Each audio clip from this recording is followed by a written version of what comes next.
Hello everyone, আমি নীলাঞ্জনা আর আমার আরেকটি ছোট্ট ভ্লগে সকলকে সুস্বাগতম।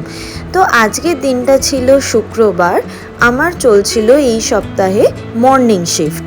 একটানা অনেক সপ্তাহ ধরে, বলতে গেলে মাসের পর মাস ধরে নাইট শিফট করার পরে একটু ডিফিকাল্ট হয় এই মর্নিং শিফট করা, বিশেষ করে সকালবেলা ঘুম থেকে ওঠা। কিন্তু যাই হোক, অফিসের কাজ যেহেতু ছিল তাই ঘুম থেকে উঠতেই হতো আর অফিসের কাজটা শুরু করতেই হতো।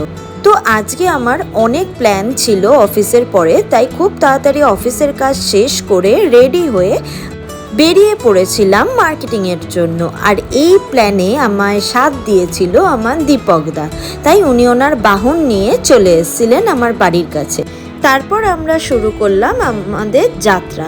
আর যেখানে আজকে যাচ্ছি ওই জায়গাতে আমি একা একা কোনো মতেই যেতে পছন্দ করব না, কারণ আমি এত গলি গালা মনে রাখতে পারি না। তাই জন্য আমার দীপকদা কিংবা দিদি কারোর না কারোর একটা হেল্প নিতেই হতো। আর আজকে যেহেতু দীপকদারও ছুটি ছিল তাই সঙ্গটা দীপকদাই দিল। যাই হোক, আমরা বড় বাজারে পৌঁছে গেছিলাম আর ওখানে গিয়েই হাজার একটা গলি আমাদেরকে ঘোরানো শুরু করলো দীপকদা। এই লোকটার মধ্যে একটা ব্যাপার আছে, মানে আমি বুঝি না এত গলি মনে রাখে কী করে। এইটা হলো লেসের গলি, ওইটা হলো কাপড়ের গলি, ওইটা হলো থানের গলি, সব গলি চেনে, ইঙ্গিতও চেনে। কিন্তু এত মেয়েদের জিনিসপত্র কিংবা শাড়ির ঠাড়ির জিনিসপত্রের গলি ও অতটা চেনে না। ও এসছিল কিন্তু দীপকদাই ছিল মেইন আজকে। যাই হোক, তারপরে আমরা অনেকক্ষণ ধরে বড় বাজারটা একদম এ প্রান্ত ও প্রান্ত চুষে খেলাম।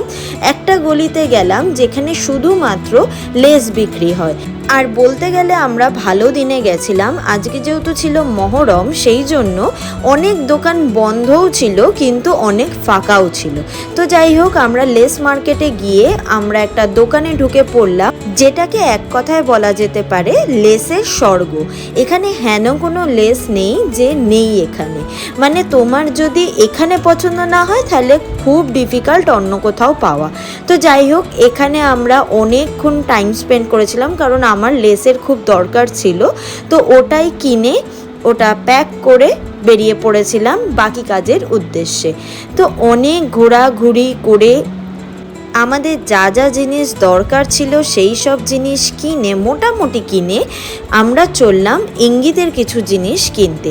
তো ওটা আর কি আমাদের হেঁটে হেঁটে যেতে হতো আরও একটা জায়গায়। সেখানে গিয়ে দেখলাম সেখানে অর্ধেক দোকানই বন্ধ। মানে বেসিক্যালি ওর যে জিনিসটার দরকার ছিল, মানে ও একটা জুতো কেনার জন্য ভাবছিল, তো ওটা ওখানে পেলো না, কারণ সব দোকানই সেদিন বন্ধ ছিল।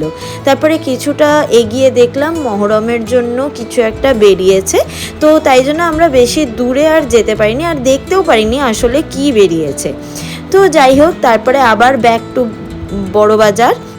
তোমাদের এই জায়গাটা দেখাই, এইখানে বিভিন্ন রকমের জিনিস পাওয়া যায়। ধরো কোনো হ্যান্ডব্যাগ কিংবা কোনো কুন্দনের জুয়েলারি, বিভিন্ন রকমের তত্ত্বের ট্রে, আরও অনেক কিছু। আর যারা চূড়া পরতে পছন্দ করো তারা এখানে বিভিন্ন রকমের ভ্যারাইটি পেয়ে যাবে এই জিনিসের।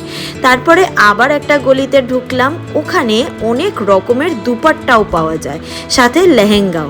তো ঘুরে ঘুরে দেখতে পারলে অনেক কিছু ভালো ভালো জিনিস কালেক্ট করতে পারবে।